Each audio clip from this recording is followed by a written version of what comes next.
There are moments in Formula One that feel less like a sporting headline and more like history being rewritten. When Lewis Hamilton, a seven-time world champion, left Mercedes to join Ferrari, it wasn't just another driver move. It was billed as the dawn of a new era, the greatest driver of his generation, in the most legendary car of all time. It had the kind of cinematic weight you rarely see in modern sport. The fallen giant, Ferrari, reaching for the last missing piece, and Hamilton, hungry to prove he could win outside of Mercedes, stepping into the lion's den. Fans across the world, whether in London, New York, or Toronto, saw this as destiny. The idea of Hamilton dressed in Ferrari red was more than symbolism. It was a dream, a narrative that felt written for history books. But dreams in Formula have a way of unraveling under the brutal light of reality. Halfway into 2025, the fairy tale is breaking apart. Ferrari expected wins, podiums, and the championship momentum they've craved since the Schumacher years. Instead, they've been left with frustration and doubt. Hamilton, who once dominated every corner of every track, now looks like a man, searching for answers that aren't coming. At the Hungarian Grand Prix, he qualified 12th, while Charles Leclerc secured pole. That alone was bad enough. But it was Hamilton's words afterward that left fans stunned. He called himself useless, openly questioning his own ability. Those are not the words of a confident champion, they read the words of a man staring at the cracks in the very foundation of his legacy. What makes this story even more explosive is what Hamilton added later. He hinted that it wasn't just the car, not just the performance, but things going on in the background that aren't great.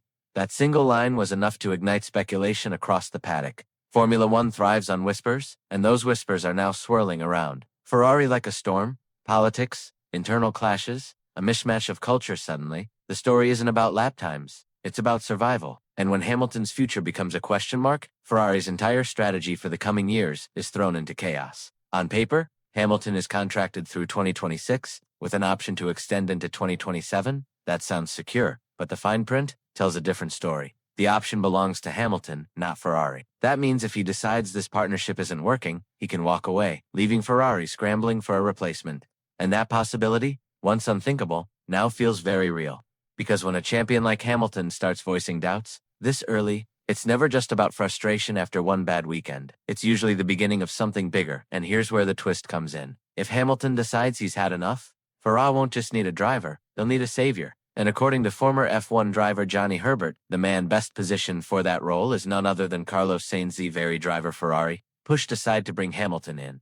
Carlos Sainz's story is not just a subplot in this drama, it's the emotional backbone of it. Because if Hamilton's Ferrari chapter ends prematurely, the man most likely to replace him is the same driver Ferrari sacrificed to sign him. For Sainz, the irony would be staggering.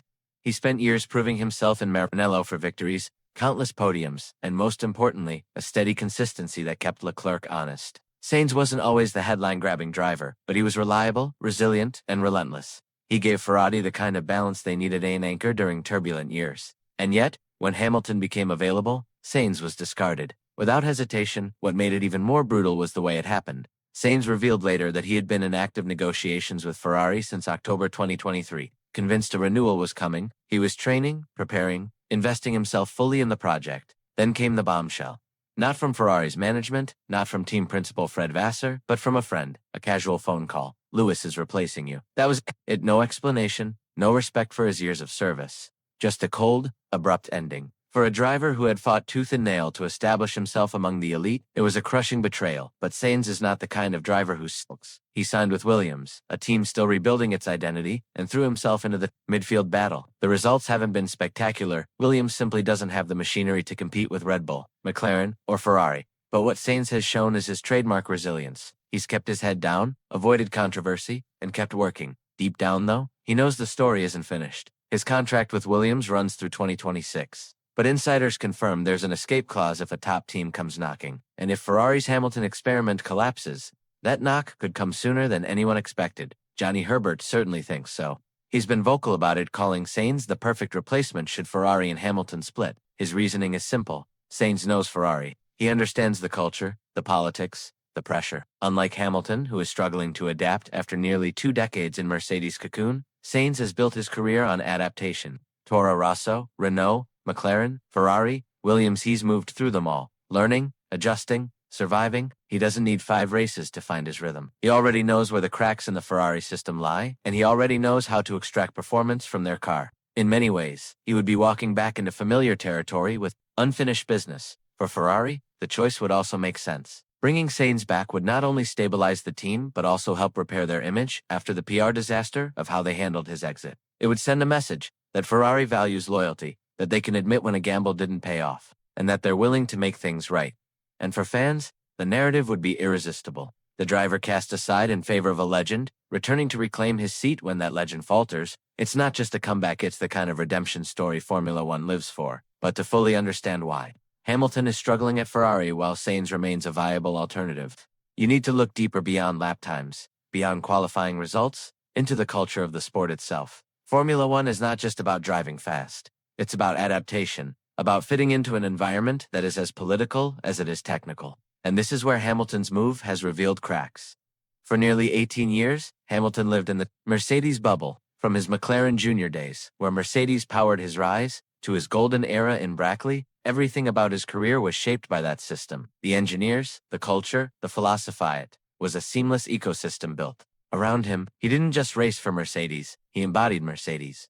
Ferrari, however, is an entirely different world. Fred Vasseur admitted recently that the team underestimated just how difficult that transition would be. They assumed Hamilton's experience and raw talent would smooth over the cracks, that he would simply adapt because he's Lewis Hamilton. But adaptation doesn't work that way. For Hamilton, this wasn't just a new career, it was a new language, a new way of operating, a new set of politics to navigate. Ferrari isn't Brackley, it isn't Brixworth, it's Maranello, a place where pressure doesn't simmer, it detonates. Sainz, by contrast, is a journeyman in the best possible sense. His entire career has been built on jumping between teams, recalibrating his style, and extracting performance from unfamiliar environments. At Renault, he adapted. At McLaren, he thrived. At Ferrari, he found consistency. At Williams, he endures. That versatility is what makes him so valuable now. If Ferrari needs a steady hand, someone who won't crumble under the cultural weight of Maranello, Sainz is the safer bet. Hamilton has shown flashes of brilliance. A sprint win in China, a podium in Miami. In qualifying, he has moments where the old magic resurfaces, like Monaco, where he started near the front, but the consistency is gone. Races unravel through strategy mistakes, penalties, or simple misfortune, and each failure seems to weigh heavier on Hamilton than the last. The self-doubt is creeping in. I'm useless. Those words aren't just heat-of-the-moment frustration. They're a sign of a champion wrestling with the possibility that this chapter may not end the way he dreamed. Ferrari has tried to soften the blow. They've brought in familiar faces from Hamilton's Mercedes years, like Jerome D'Ambrosio and engineer Luca Della, to surround him with comfort, but it hasn't bridged the gap quickly enough. Because ultimately, Ferrari is Ferrari. The culture doesn't bend for drivers.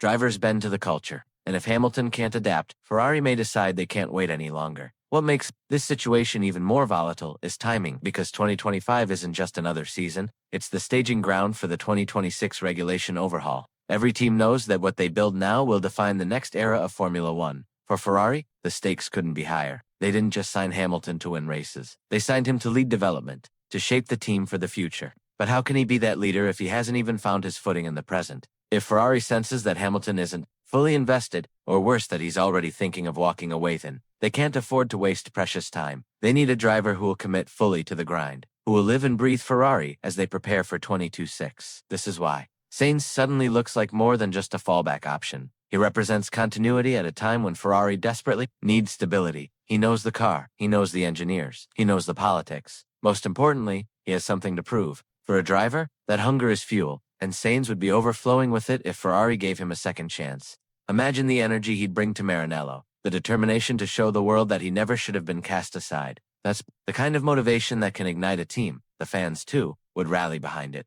Ferrari is not just a team, it's a symbol. It thrives on stories, on mythology, on passion. Bringing back the driver they wronged, the driver who bled for them and was betrayed, would play directly into that emotional fabric. It wouldn't just be a driver signing it, would be a redemption arc written in scarlet. And for a brand that lives and dies on narrative as much as performance, that matters. Meanwhile, Hamilton's struggle has broader implications. For all his greatness, his move to Ferrari is starting to look like a gamble that may never pay off. If he leaves early, it won't just be a failed project, it will be a humiliation for Ferrari, a PR disaster on a global scale. The greatest driver of the modern era, unable to make it work in the most famous car in the world. That kind of storyline doesn't just hurt a team's image, it scars it. And Ferrari, more than anyone, knows how damaging those scars can be. So, as 2025 wins on, the pressure is mounting. Every qualifying session, every pit stop, every strategy call feels like it carries the weight of a championship. Hamilton is fighting not just for results, but for relevance. And Ferrari is watching, calculating, already considering the possibility that their grand gamble may need to be undone before it destroys them.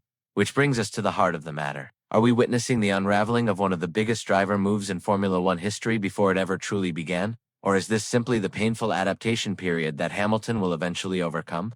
That's the uncertainty gripping fans and insiders alike. On one hand, Hamilton is too great a driver to be written off lightly. We've seen him claw back from despair before, silencing critics with performances that bordered on the superhuman. It's entirely possible that he finds his rhythm, that Ferrari unlocks the missing piece, and the dream is revived. But the tone of his comments, the visible cracks in his confidence, suggest this isn't just about finding a tenth of a second on track. It's about a deeper misalignment, a culture clash that may not be fixable. If Hamilton does walk, or if Ferrari decides to gently nudge him toward the door, Carlos Sainz will be waiting, not as a desperate backup, but as a man ready to reclaim what was his.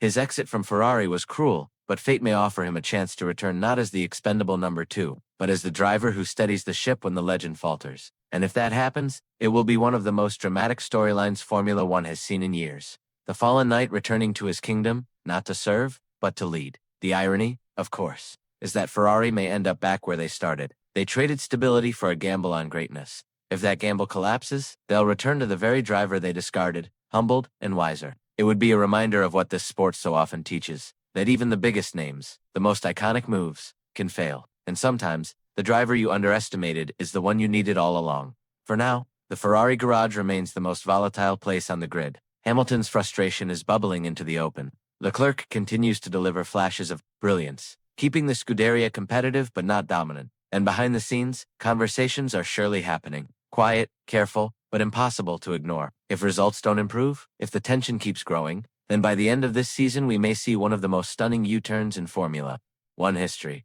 So here's the question that lingers. Is this the beginning of the end for Lewis Hamilton's Ferrari dream? And is Carlos Sainz quietly grinding away in a midfield car, already circling, waiting for the moment to strike? One thing is certain, whatever happens next will shape not just Ferrari's future, but the narrative of Formula One for years to come. And that's why I want to hear from you. Do you believe Hamilton can turn this around? Or is this the prelude to a comeback story for Carlos Sainz, unlike anything we've ever seen? Let us know your thoughts in the comments below. And if you want to stay with us as this drama unfolds, make sure you subscribe, because this is one story in Formula One that's far from over.